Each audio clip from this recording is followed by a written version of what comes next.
Libya. And in the opposition stronghold of Benghazi, the head of the newly formed interim council tells AlJazeera it expects international recognition very soon. This as the city buried some of those killed in an explosion at an arms dump on Friday. That attack is being blamed on Gaddafi's forces. Further to the west, rebels claim to have taken full control of the oil port of Ras Lanuf. Some government soldiers in the strategic town have reportedly switched sides. Hada Abdelhamid is there. The opposition forces are now quite close to Sirte, the hometown of Gaddafi. At the moment, they are regrouping, trying to find some sort of military structure for them to continue their advance. They do realize that hitting Sirte is going to be much more difficult than whatever they have met so far, just because it's the hometown of Gaddafi, and also because it's where most of his paramilitary elite forces are based under the direct commands of his sons. Sirte is also a much bigger city than AlJazeera, Breda or Ras Lanuf, so they do expect fiercest opposition from the pro-Gaddafi loyalists. However, they are emboldened. They do have a lot of weapons, heavy weapons. We have seen anti-aircraft guns. We have seen also other kind of rocket-propelled grenades and rocket launcher. Each time a town falls, they basically raid the military base and get more weapons.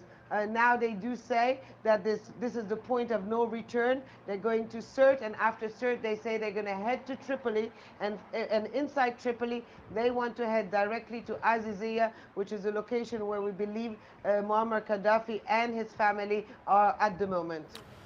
Now, as fighting continues across the country, food supplies are becoming more scarce, and the concern is that supply lines will be cut off by more clashes.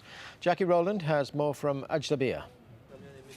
A rare sight in AlJazeera, a queue outside the bakery.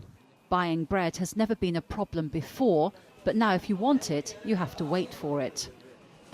Well, as you can see, the problem isn't a shortage of flour. They've got sacks and sacks of the stuff. The wheat is imported. The flour mill is about 100 kilometers to the east of here, and they're not having any problems getting deliveries of flour. The bakery is owned and run by Egyptians. When the uprising started, half the staff ran away, so the baker is training a few local men to do the job. The problem is that the people of AlJazeera are eating bread more quickly than they can make it. Bread is cheap and filling. You can buy a big bagful for $1. These are violent and uncertain times, but at least people aren't going hungry. The biggest problem now in AlJazeera is all these civilians running around with weapons. And the second problem comes from the west. We are afraid that the Gaddafi Air Force will bomb us. For now, there's no shortage of food. There's a good selection of basic products in the shops and even some luxury items. But ports in Libya are out of action for now. So when the stocks in the warehouses run out, these shelves may start to look empty. We have problems because a lot of food comes from western Libya and the roads are closed because of the fighting.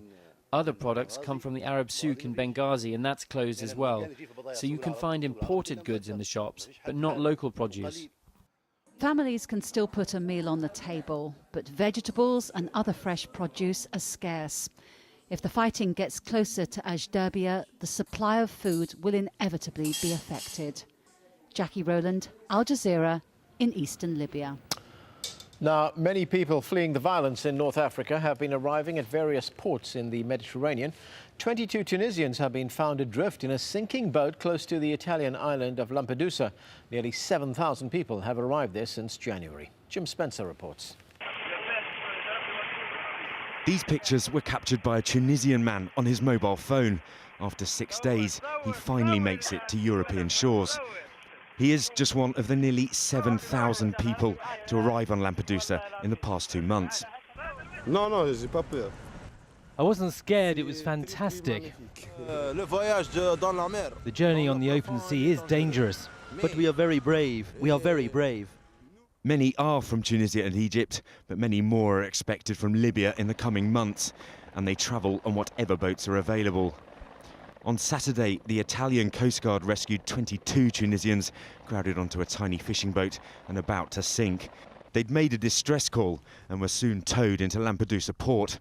Ahead of them is an overcrowded holding centre where, despite the assurances of the town's mayor, resources are said to be very strained. We are certainly expecting more arrivals as the weather improves.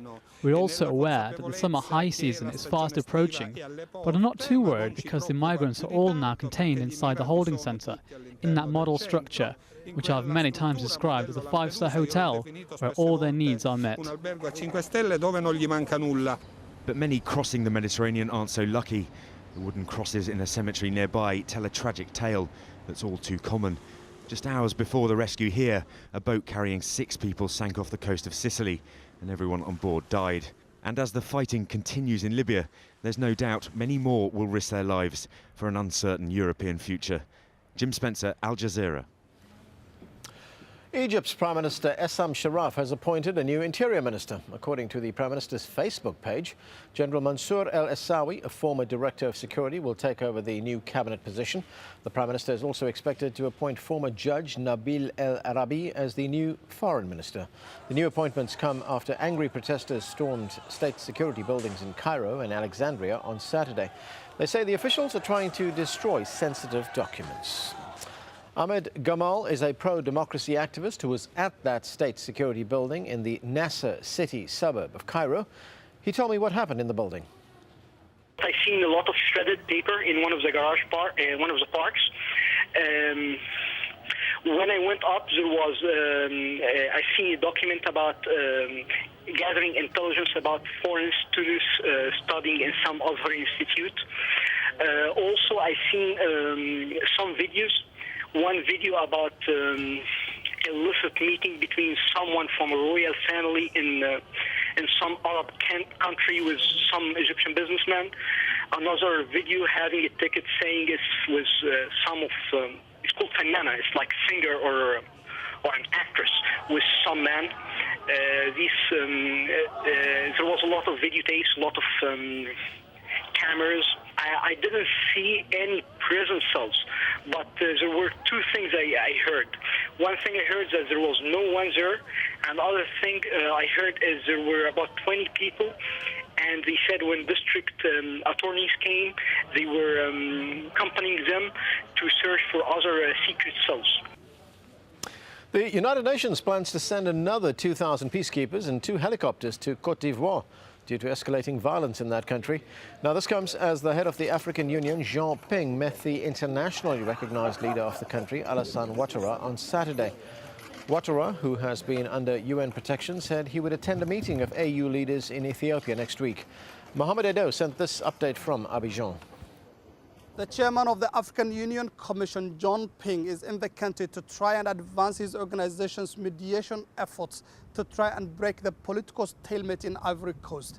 He has already met incumbent President Laurent Gbagbo, and he's also set to meet Alassane Ouattara, who's been recognized by the United Nations as the man who won the elections that were held in this country in November.